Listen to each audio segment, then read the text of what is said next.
نبی پاک صلی اللہ علیہ وآلہ وسلم نے ارشاد فرمایا کہ فوت ہونے کے بعد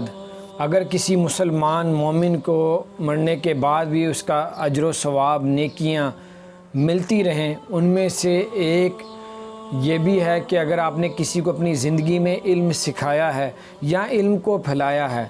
اور آپ کے مرنے کے بعد بھی وہ اس علم سے فائدہ لے رہا ہے، آگے پھیلا رہا ہے، یا آپ نے کوئی ایسی باتیں کی ہیں یا علم کو پھیلایا ہے، نیک علم، اچھا علم، اور اس سے دوسرے کو فائدہ پہنچا ہے، تو اس سے آپ کو قبر کا عذاب بھی ہٹ جائے گا، آپ کے اللہ درجات کو بھی بلند فرمائے گا اور آپ کی نیکیوں میں بھی اضافہ فرمائے گا۔ آپ چاہے قبر میں ہیں لیکن آپ کی نیکیوں میں اضافہ ہوتا رہے گا، یعنی کہ آپ نے کوئی دین کی بات اگر آپ نے کسی کو سکھائی ہے، کوئی آپ نے قرآن پاک کسی کو پڑھا دی ہے، یا پھر آپ نے کوئی ایسی اچھی بات کی ہے جس سے وہ اللہ اور اس کے رسول صلی اللہ علیہ وسلم کی اطاعت کرنا شروع ہو گیا ہے، یا آپ نے کسی کو ایسی تبلیغ کی ہے کہ وہ 5 وقت کا نمازی بن گیا ہے، اب مر بھی جائیں گے وہ نمازیں پڑھتا رہے گا، اس کی اولادیں بھی پڑھتی رہے گی، آپ کے لیے صدقہ جاریہ بن جائے گا۔ اور سب سے اچھا صدقہ جاریہ میرے نزدیک یہ ہے کہ اپنی اولاد کو، اپنے گھر والوں کو 5 وقت کا نمازی بنائیں اور اچھی باتیں لوگوں سے کریں، غلط اور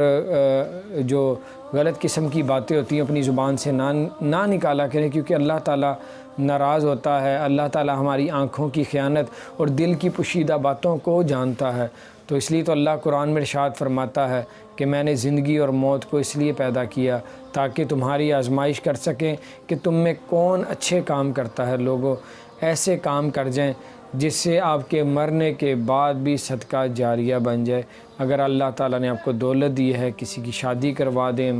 آپ مسجد بنوا دیں، مدرسے کے لیے کچھ کر جائیں، کچھ ایسے کام کریں آپ لوگ، یا اس کے علاوہ اگر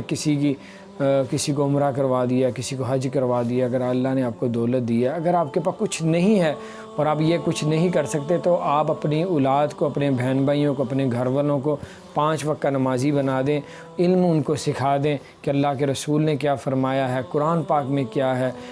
کسی کو الحمدللہ شریف، قل هو اللہ، آیت الکرسی سکھا دیں۔ اس سے آپ کو بہت زیادہ فائدہ ہوگا، مرنے کے بعد آپ کے لیے صدقہ جاریہ بن جائے گا اور آپ کی نیکیوں میں اضافہ ہوتا رہے گا جب تک وہ یہ نیک عمل کرتا رہے گا۔ اس کے علاوہ بھی بہت کچھ ہے جو میں ابھی بیان نہیں کر سکتا، جو لوگ نیک کام کرتے ہیں یا کر سکتے ہیں، اس پہ آپ عمل کریں، بڑھ چڑھ کے حصے لیں، تاکہ آپ کے مرنے کے بعد اللہ تعالیٰ آپ کو بہت زیادہ اس میں نیکیاں عطا فرمائے۔ آج عمل کا موقع ہے، کوئی حساب نہیں، کل قیامت کا دن ہوگا، حساب ہوگا، پر عمل کرنے کا موقع نہیں ہوگا۔